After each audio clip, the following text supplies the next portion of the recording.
Up Pilipinas. Usapang pangkapayapaan. Usapang pangkaunlaran Pilipinas. Pag-uusapan natin ngayong Martes ng gabi ang tungkol sa isa na namang programa ng Commission on Filipinos Overseas ng CFO, ito hong Guidance and Counseling Program.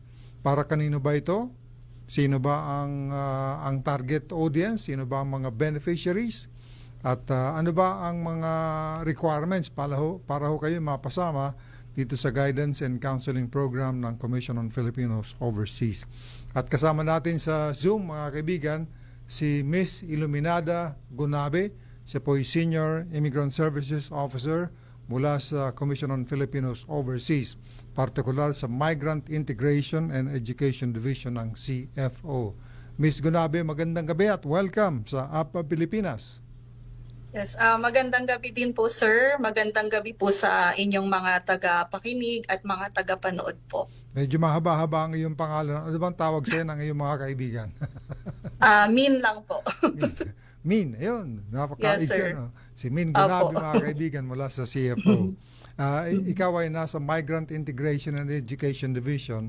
Opo. Ikaw ba'y kasama dun sa mga nagbibigay ng ganitong klase ng guidance and counseling sa mga kababayan nating papalabas ng bansa? Opo. Isa po ako sa mga officers po ng CFO na nagbibigay po ng guidance and counseling program. Mhm. Itong guidance and counseling program ay sino ang mga particularly target nito sa ating mga kababayan? Ang beneficiary po ng guidance and counseling program ay ang mga Filipino po na asawa, kapareha, or kasintahan ng mga foreign nationals o former Filipino citizens na aalis po ng bansa na holder po ng immigrant visa. Ano ang pinaka-objective nitong klaseng programang ito na tungkol sa guidance and counseling? Kasi nakasanayan ko na yung guidance and counseling sa school. Mga Opo. guidance counselor sa school. Pero ang inyong tinuturuan, ang inyong binibigyan ng ganitong klase ng programa ay mga mostly kababaihan na mangingibang bansa dahil sila ay halimbawa nagkaroon ng kasintahan na dayuhan. Isa ito sa mga kategorya, tama? Tama po. Yes, Okay. sir. Just for context po, ang guidance and counseling program po ay almost 4 decades na din po na ipinapatupad po ng commission. Bali, 10 years after po kasi ma-establish ang CFO, sinimula na din ho ang pagpapatupad po ng program na ito. Na ang pinakalayunin po talaga is mas maihanda po ang mga kababayan natin na nag-aasawa po ng mga foreigners at nagmamigrate sa mga haharapin po nilang mga challenges pagdating po nila sa kanilang mga bansa po na pupuntahan. So, nagbibigay din po kami ng awareness tungkol po sa mga issues, mga concerns na maaaring makaapekto po sa kanila, katulad po ng domestic violence and syempre yun pong human trafficking, which is global issue po talaga. So mahalaga ho na mapaalalahanan po sila tungkol sa kanilang mga karapatan, paano nila po proteksyohan ang kanilang mga sarili. So nagsaserve din po ito, sir, GCP, para maiksi na lang po. So ang GCP po ay nagsaserve din po as an intervention program para po doon sa mga kababayan po natin na unfortunately po ay potential po or suspected na victim po ng human trafficking in the guise of intermarriage o yung human trafficking po sa anyo ng pagpapakasal sa mga dayuhan.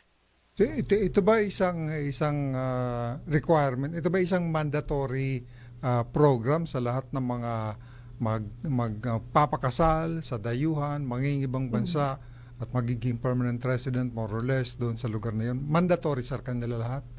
Yes, sir. Mandatory po ito. Basta po ikaw ay isang Filipino, tapos ikaw ay spouse, fiancé, or partner ng foreign national or former Filipino citizen na lalabas ng Pilipinas holding an immigrant visa, required po na mag-register sa CFO at mag-undergo po nitong guidance and counseling program, sir. Ito po ay meron bang specific period, halimbawa mga ilang buwan bago umalis ang isang Pilipina patungo sa ibang bansa, na kailangan niyang sumailalim sa ganitong klase ng programa? as soon as on hand na po, sir, or hawak na po nila ang immigrant visa, yun na po yung best time for them para po mag-undergo ng guidance and counseling program. Okay, so more or less, pag ready na siyang lumipad niyan, ano? Mas actually, the soonest po na hawak na po yung immigrant visa, mas mainam po na mag-undergo na ng GCP para hindi din po sila magahol sa oras. Kasi po, gusto ko din po i-emphasize, hindi po kasi namin basihan ang pagkakaroon ho ng flight o ng ticket para po kumbaga mag-issue sa kanila ng certificate. So advisable na bago po sila bumili ng ticket is mag-undergo muna po ng GCP, siguraduhin po na natanggap na nila yung CFO document na kailangan nila para po at least hindi naman po sila masayangan ng ticket o ng pera sa gagastusin po nila. Ang isa sa mga malaking problema ng mga nanginging bansa, lalo na po yung hindi naman masyadong sanay lumabas, o kaya karamihan dyan, mga first timer din na lalabas ng Pilipinas, isa sa nagiging problema ay yung kulturang dadatnan nila na ibang-iba sa nakasanayan dito. Tama po. Culture shock para dun sa mga hindi talaga dumadaan sa ganyang klase ng programa. So, isa ito sigurado sa mga content ng inyong guidance and counseling program. Paano nyo ito ibinabahagi sa mga beneficiaries na kababayan natin? Opo. So, kapag nag-undergo po sila ng program, kasama po kasi ang guidance and counseling program, sir, nahahati po sa dalawang bahagi. So meron po itong group session at may individual session. So dun po sa group session, by the way, ang clients po namin per session ay, dahil counseling po ito ay nasa 12 to 15, maximum po yon per session po yan. Maliit na And grupo lang, ano? Opo, pero sa isang araw po ay meron po kaming mga around 90 plus po na clients. Kasi sa umaga ay meron po kaming 4 na sessions na tag-12 hanggang 15 po. And then sa hapon naman po ay ganun din, 4 na sessions din po. So, isa po sa nagiging focus po ng aming session, sabi nyo nga yung content po, is yung paghahanda po sa kanila mentally and emotionally doon po sa pupuntahan po nilang country. Kasi part po yan ng magiging adjustment po talaga nila. So we emphasize to them po na parte ng pagdadaanan po talaga nila is yung emotional and mental adjustment. So kung sakali po na ma-experience nila yung mga ganong bagay, pinapaalalahanan po namin sila na mag-seek po ng emotional support. Unang-una ay mula po sa kanilang mga partner, maaari din pong sa kanilang mga pamilya, kaibigan, professionals if needed, at maging sa CFO. Kaya ho, ini-encourage din namin sila na pag let's say mga naka 3 months na po sila doon sa kanilang host country, mainam po na makipag-ugnayan pa rin sila sa amin, mag-reach out, share their experiences with us para at least po ay makamusta namin sila at malaman din ho namin nila kung ano po yung kanilang lagay po doon. So, ini-encourage din po namin sila to be open with their partners. Huwag po silang maglilihim kung ano po yung nararanasan, anong nararamdaman nila para po maunawaan at matulungan po sila ng kanilang partner. So, ibig sabihin yung connection ninyo with these beneficiaries, kahit tapos na yung guidance and counseling session ninyo at nandun na sa ibang bansa, hindi pa rin nawawala ang connection ninyo. Kahit paano, nagko-communicate din ba itong mga naging mga estudyante ninyo o kaya sumailalim sa guidance and counseling program? Nakikipag-ugnayan din ba sa inyo?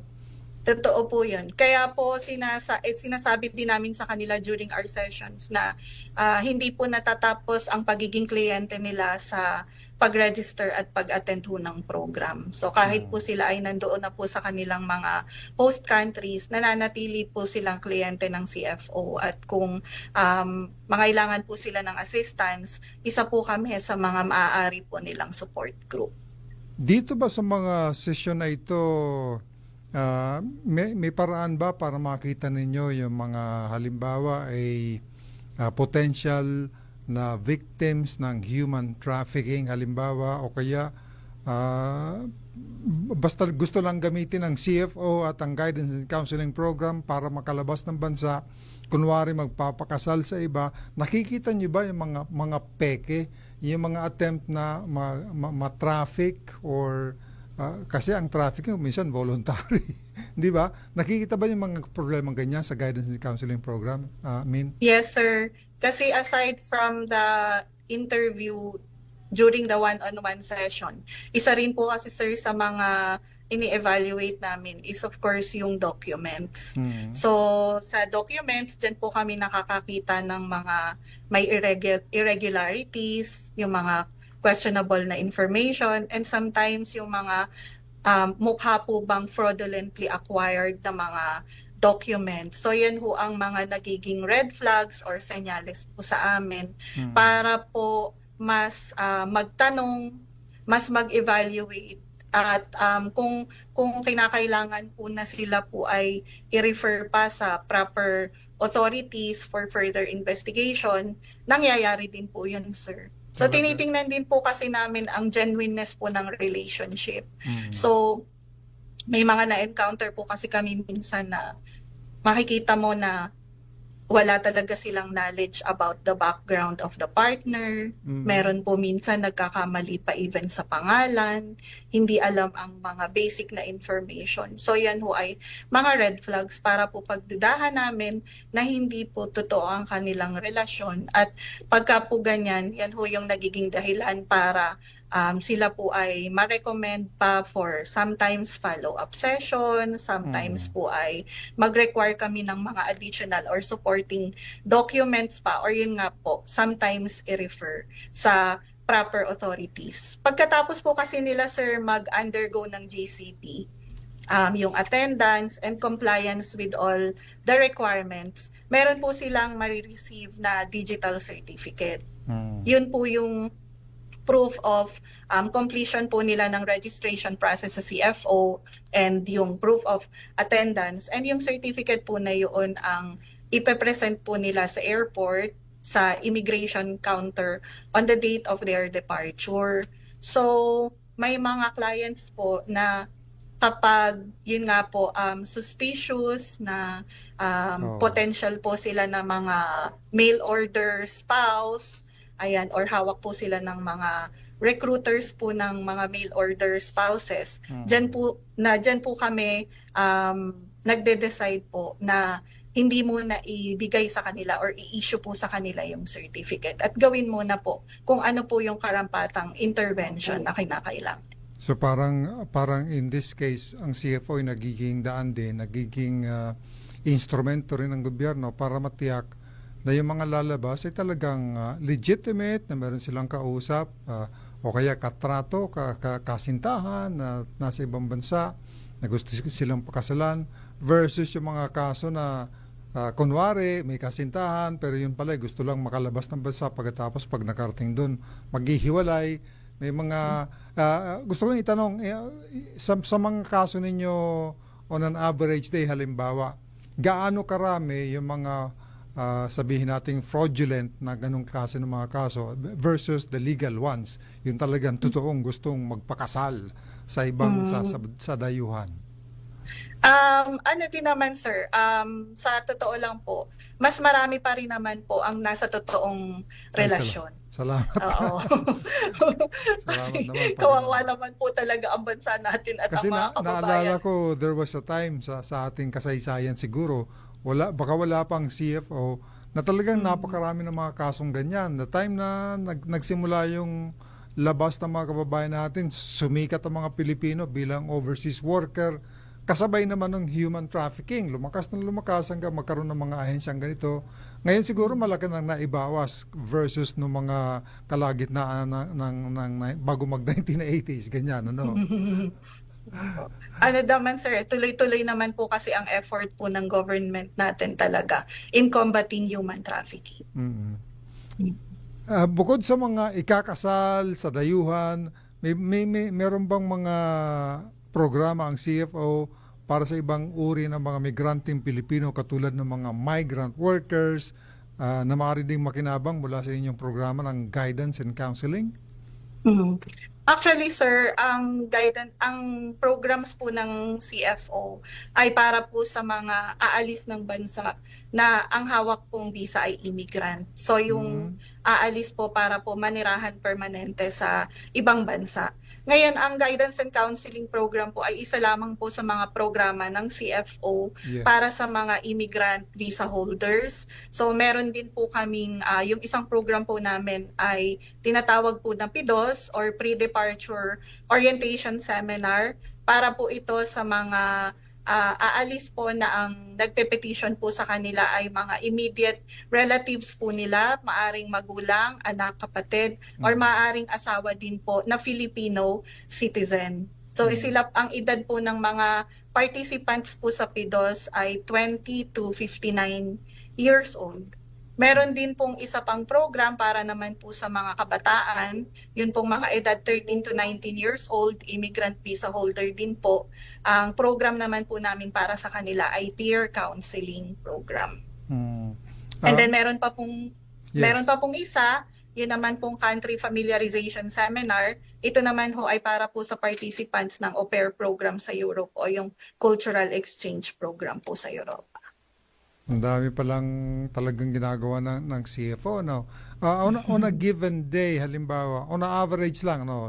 Statistics ang pag-uusapan natin.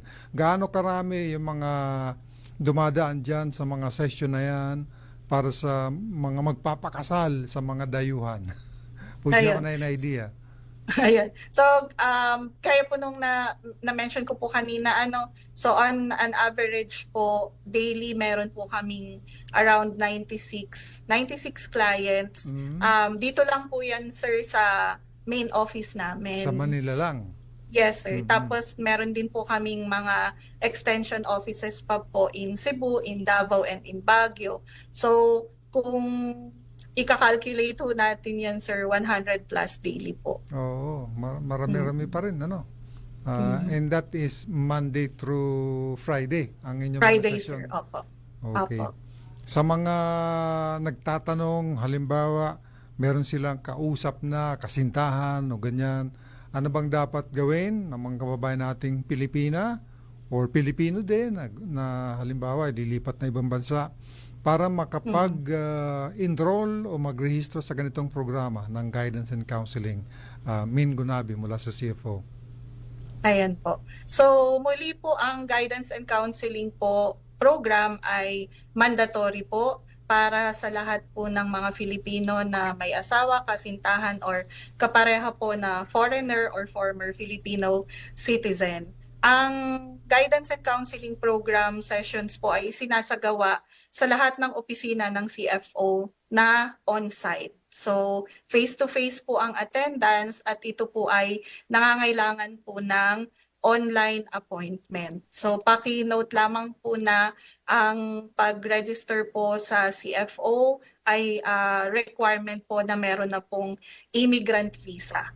So, and then for the details, maaari po nilang bisitahin ang aming official website, ang www.cfo.gov.ph. Ganun din po ang aming official Facebook page. Nandoon din po ang listahan ng mga requirements, pati po ang schedule. At gusto kong maulitin, pakiulit lang yung registration, pwede mag-register online, pero ang mismong sessions na ito ay dapat in person, tama ba? Yes, sir. Correct po. Okay. Online appointment po ay required para po sa inyong face-to-face or on-site attendance. Thank you very much, Miss Min Gunabi. Salamat sa CFO. Maraming salamat din po sir sa pagkakataon po na maibahagi po sa mga tagapakinig ang information tungkol po sa Guidance and Counseling Program ng CFO. Si Miss Iluminada Gunabe, mga kaibigan, Senior Immigrant Services Officer mula sa Commission on Filipinos Overseas, ating po nakaugnayan ngayong gabi. Sa mga gusto magtanong tungkol sa Guidance and Counseling Program, kung kayo po'y Pilipinang may kasintahang dayuhan at gusto kayong dalhin sa kanilang bayan at doon ay manirahan, isa po ito sa mga requirement ninyo, Guidance and Counseling Program. Para sa mga detalye, punta lang po sa website ng CFO, cfo.gov.ph. Hanapin po yung Guidance and Counseling. Importante rito, pwede ko kayong magrehistro online, pero po yung session para sa Guidance and Counseling ay face-to-face, in person, sa mga tanggapan ng CFO. Up Pilipinas. Usapang pangkapayapaan. Usapang pangkaunlaran Pilipinas.